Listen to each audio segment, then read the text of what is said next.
Welcome to Sunday Night Shooters. I am your host, Derek Schomer. I am rolling solo. Last episode to roll solo before the next week. People have asked, is Doug regular on the show? Yeah, I think so.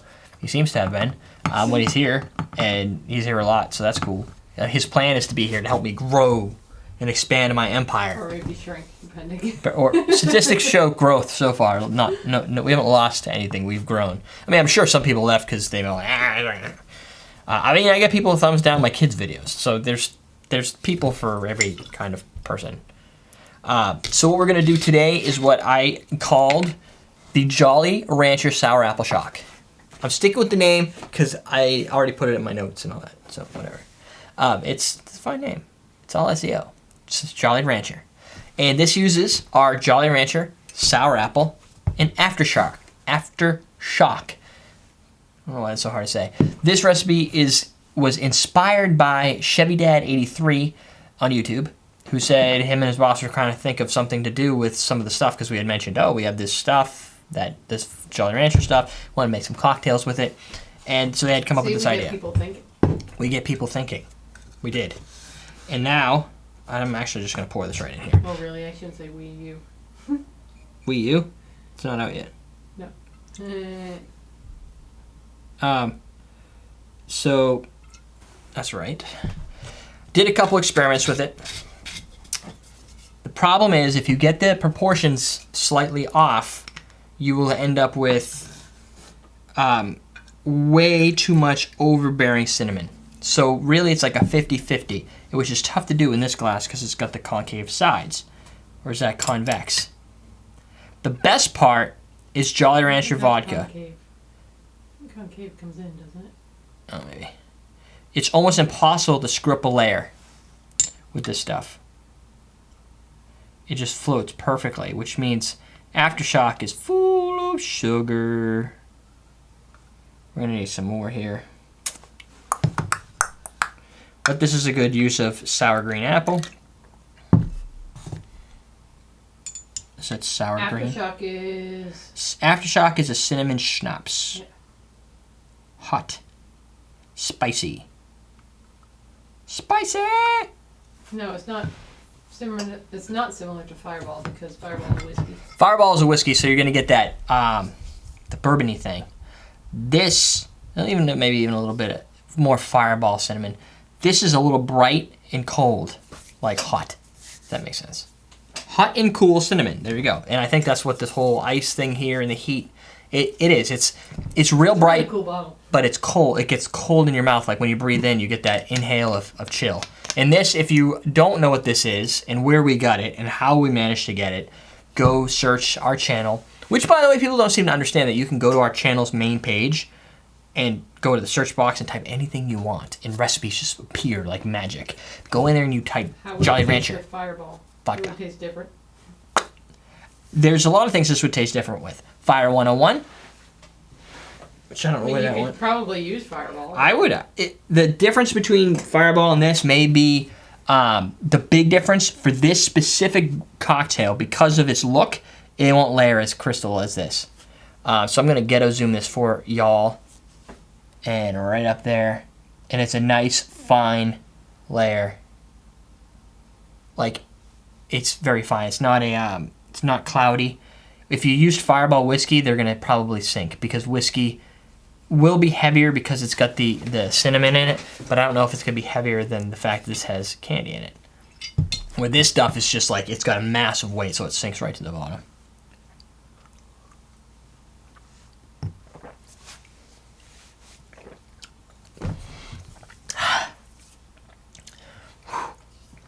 It's not... It's not the alcohol potency that gets you. It's that cinnamon. It's bright. It's cold. It feels like you just... No. Do the ghetto zoom on the Ustream channel. I can ghetto zoom for you folk, because I got another one. I think. I don't know if you guys can see that there. Yeah? I could put it a little closer after the show, too. It takes a little adjustment to your face, because unless you typically have been sucking on cinnamon fireballs and stuff like that. Your mouth it takes just a few seconds to get prepared for it. At least it does for me. Again, I can't also do what Doug does, which is chug down an entire Jaeger bomb without breathing, right? So there's a little choking up action, but it's cold, hot, and spicy at the same time.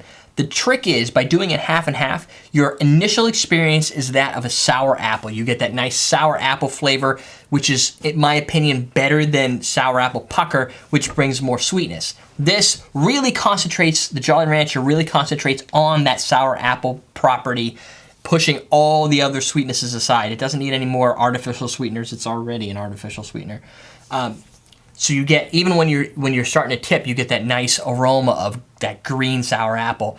Then after that apple starts to fade, boom, you're hit with the cinnamon explosion and then a nice cooling factor. That's where it becomes hard to breathe.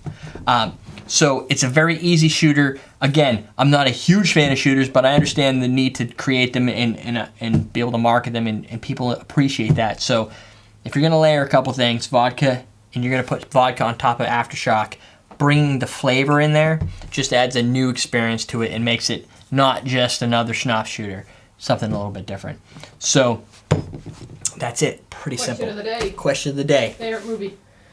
Favorite movie of all time? What's your favorite movie?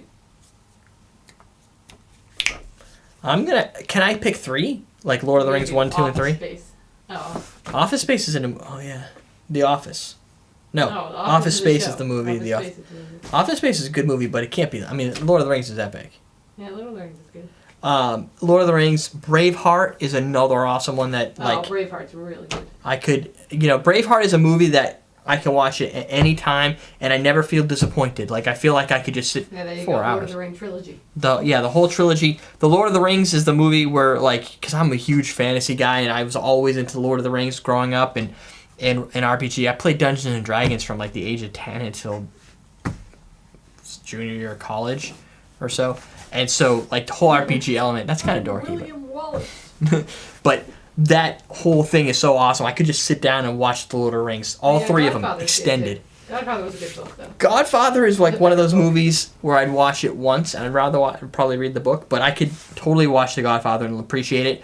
But Lord of the Rings, Braveheart, I could watch those every other week. We watched Braveheart all the time. We used to watch Braveheart in college every weekend. It was like Braveheart every weekend. We'd start at like crazy hours though. It would be like 10 at night, and it's 4 hours, and we just watch on VHS.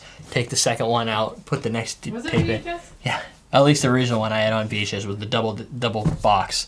Then I think even the DVD, you had the second DVD to play. Oh yeah, that was 2 DVDs. Yeah, but that's completely uncocktail related, which is what makes this a show and not a how-to video, by the way. Unless you want to vote for us on the Streamies.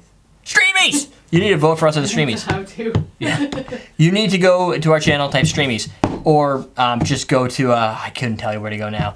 It's like everydaydrinkers.com/vote. I think that'll bring you there. You go there, you need a Twitter account, I learned, and you fill out the thing and it'll vote for us in the Streamies. Chadwa got to, that's what I like to call him, Chadwa. He got to visit the island Tring Castle where part of Braveheart was shot. Dude, I would love to visit a place where Braveheart was shot. Because it's gonna be real. It looks too cool.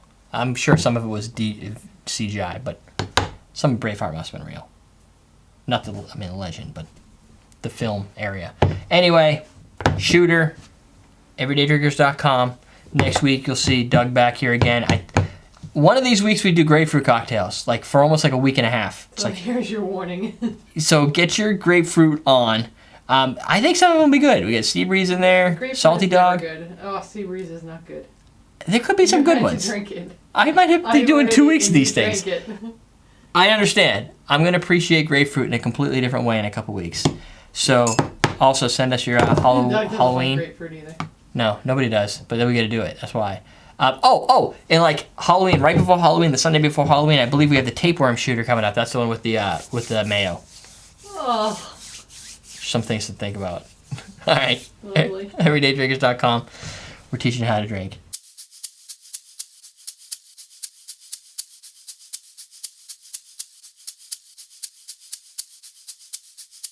Welcome to Mocktails for Kids. I'm Brianna and this is William. And we're going to show you how to make the electric lemonade. All right. Scary. Fizzy. That's a pretty cool layer there. But unfortunately, like we have to do, we're gonna have to mix it. Will we? How am I supposed to drink that out of this? Wow. I think I like the ginger ale better.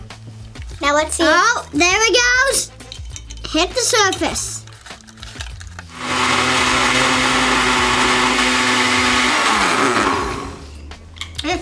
Actually, that's good. That's a wow. That's a dream. I'm serious here. Wow. Am I dreaming? You guys have to make this one. Siblings. No siblings is cool. Hey, you have a sibling right here. Nick.